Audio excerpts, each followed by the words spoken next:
Albert Camus, to keep it simple, was a French-Algerian-born, Nobel Prize-winning author, philosopher of the absurd, and the USSR's most dangerous critic. In 1957, he denounced what he called the Shepilov massacres, Moscow's brutal crushing of the Hungarian Revolution.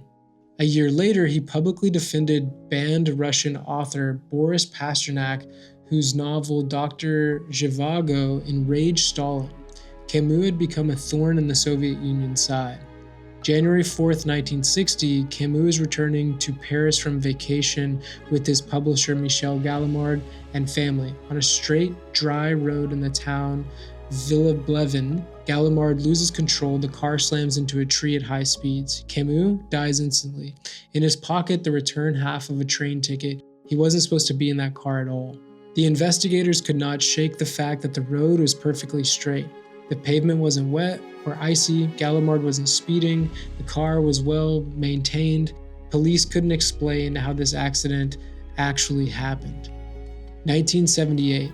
Biographer Herbert Lotman wrote, "The accident seemed to have been caused by a blowout or a broken axle. Experts were puzzled by its happening on a long stretch of straight road, 30 feet wide, with very little traffic."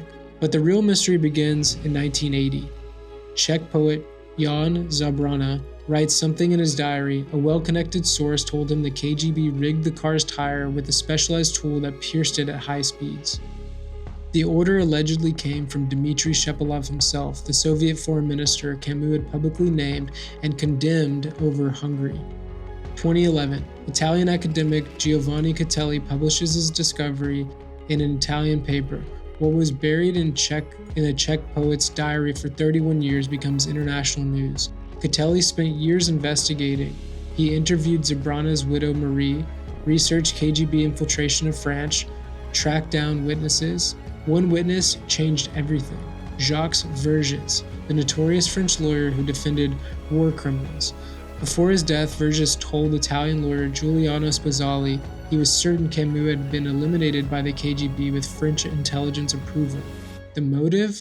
President Khrushchev was visiting Paris in March 1960. France and the USSR wanted closer relations. Camus' voice, his relentless criticism of Soviet imperialism, was getting in the way of that. The final irony, Camus, the philosopher, spent his life understanding the absurd meaninglessness of existence, once said the most absurd way to die would be in a car accident.